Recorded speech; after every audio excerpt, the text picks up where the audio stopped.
Kovai to Pollachi என்ஹெச்சில் Thamaraikulam. தாமரைக்குளத்திலிருந்து கிழக்க ஒரு 6 kilometre தூரத்தில் அமைஞ்சிருக்கிற 2 ஏக்கர் தென்னந்தோப்பு தான் பார்க்குறேங்க. ஊரடி பூமியாக அமைஞ்சிருக்கிற லேண்டு. ஃபுல் ஃபென்சிங் போட்டு கேட் வச்சுருக்காங்க.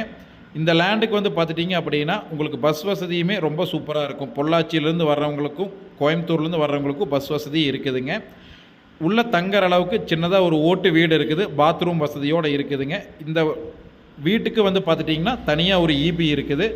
லேண்டுக்கு ஒரு போரும் ஃப்ரீ சர்வீஸ் 7.5 HP ஒரு ரிங்கு தொட்டி இருக்குதுங்க. ஃபுல்லுமே வந்து சொட்டு நீர் பண்ணியிருக்காங்க. தென்னை மரத்துக்கு வயசு வந்து பார்த்துட்டிங்கன்னா 35 வயசு தென்னை மரங்க தான். இந்த லேண்டுக்குள்ளே மாமரம், கொய்யா மரம், பலாமரம், வாழை மரம் அந்த மாதிரி இன்டர்கேப்பாக வந்து நிறையா பண்ணியிருக்காங்க. ரொம்ப சூப்பரான லேண்டு. நல்ல ஒரு செம்மண் பூமி. பிஏபி வந்து இந்த லேண்டுக்கு அவைலபிளாக இருக்குதுங்க. ஊரடி பூமியாக அமைஞ்சிருக்குங்காட்டி உங்களுக்கு சேஃப்டி வைஸ் எந்த ஒரு பிரச்சனையும் இல்லை.